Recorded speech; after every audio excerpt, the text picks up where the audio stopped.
The topic of relations between Soviet troops and the German civilian population at the end of World War II remains the subject of intense debate. Some Western sources spread negative stereotypes about the behavior of the Red Army on German territory, often exaggerating the scale of the problem. It is important to keep in mind the context of these events. Soviet soldiers went through years of brutal war, witnessing unimaginable atrocities committed by the invaders on the territory of the USSR. They saw burned villages, massacres of civilians, including children. The Nazis treated the Jewish population especially cruelly, not sparing even infants. These horrific images, observed over the long years of the war, naturally caused many soldiers to feel anger and a desire for revenge. However, it is important to note that the Soviet command took measures to maintain discipline and prevent illegal actions against the German civilian population. When considering the behavior of Soviet soldiers in Germany at the end of World War II,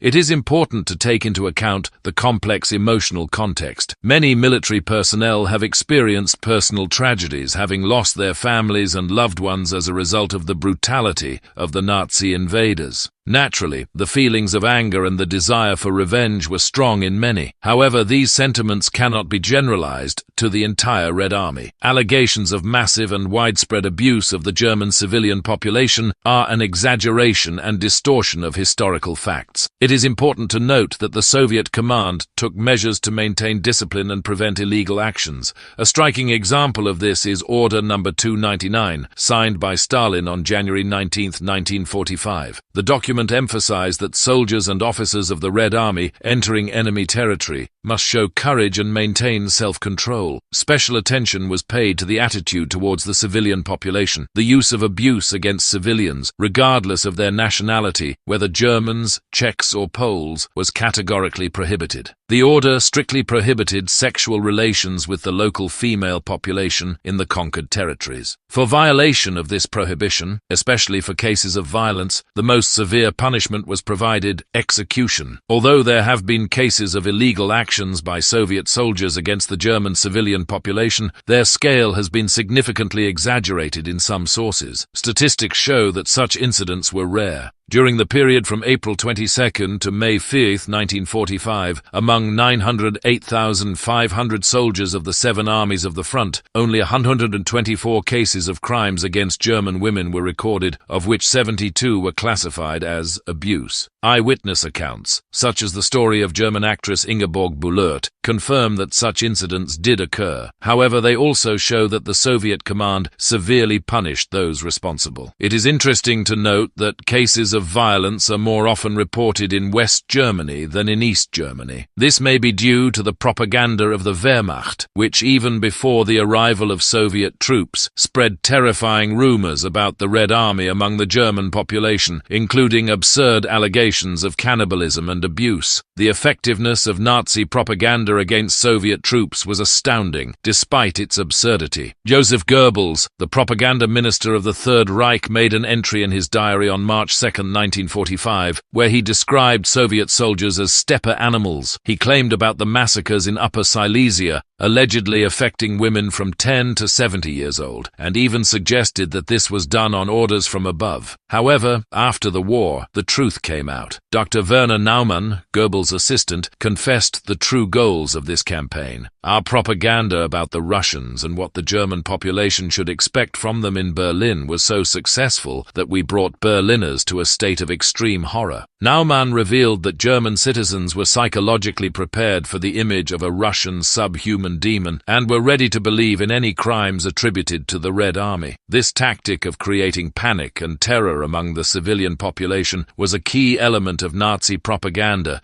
in the last months of the war. The memoirs of translator Marchenko reveal a complex and ambiguous situation that developed at the end of the Second World War. According to his story, a remarkable incident occurred when the Soviet troops entered one of the German towns. A woman who introduced herself as responsible for the quarter offered the commandant the services of 20 German women to serve Russian soldiers. Marchenko, who spoke German, translated this sentence to deputy politician Dolgoborodov. The reaction of the Soviet officers was unequivocal. They rejected the offer, using obscene language, and kicked the woman out. Documentary evidence shows that the Soviet command applied harsh punishments to military personnel personnel who committed crimes against civilians, for example. In the 26th Infantry Division, Officer Drozd from the 103rd Infantry Regiment was sentenced by a military tribunal to 7 years in prison for organizing group abuse of a German woman. The report on this case is dated March 7, 1945. On March 11, 1945, a report was received about 2nd Lieutenant Yakunin, commander of the machine gun crew of the 1716th Anti-Aircraft Artillery Regiment. Instead of completing the task of harvesting meat, Yakunin, while intoxicated, committed outrages on 2 German women and shot 6 people. For these crimes, on March 30, 1945, he was sentenced by a military tribunal to 10 years in prison. On the night of April 14, 1945, Sergeant Grenkov from the 185th Infantry Division, while drunk, committed abuse against a local resident and was sentenced to 8 years in prison. Friends, subscribe to the channel and write comments on what you think about it.